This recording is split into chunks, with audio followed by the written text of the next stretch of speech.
അറ്റംപ്റ്റിൽ തന്നെ എനിക്ക് OET score ചെയ്യാൻ പറ്റി. ഈ അക്കാഡമി ചൂസ് ചെയ്തിട്ട് എനിക്ക് ഭയങ്കര സന്തോഷമുണ്ട്. ഇത് അനേകായിരം നഴ്സിംഗ് വിദ്യാർത്ഥികളുടെ വിജയാനുഭവം. For admissions call 7594054282.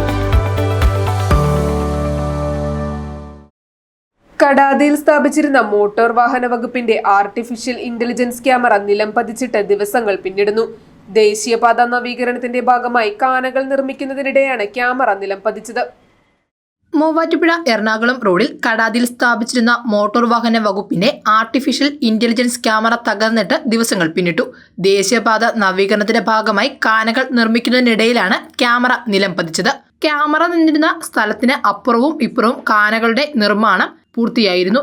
ഏതാനും ദിവസങ്ങൾക്ക് മുമ്പ് കാന നിർമ്മാണം പൂർത്തീകരിക്കുന്നതിനായി ക്യാമറ നീക്കം ചെയ്തപ്പോഴാണ് തകർന്നു വീണത്. ക്യാമറയുടെ സോളാർ പാനൽ പൂർണ്ണമായി തകർന്ന നിലയിലാണ്. യാതൊരു സുരക്ഷിതത്വവും ഇല്ലാതെയാണ് ക്യാമറകൾ നീക്കം ചെയ്തതെന്ന് പ്രദേശവാസികൾ ആരോപിച്ചു.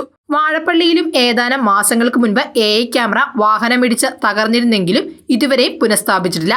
AI ക്യാമറയുടെ മേൽനോട്ടമുള്ള എൻഫോഴ്സ്മെന്റ് RTOയെ ക്യാമറ നീക്കം ചെയ്യുന്ന വിവരം അറിയിച്ചിട്ടില്ലെന്നാണ് അധികൃതർ പറയുന്നത്. News desk Muvattupuzha news.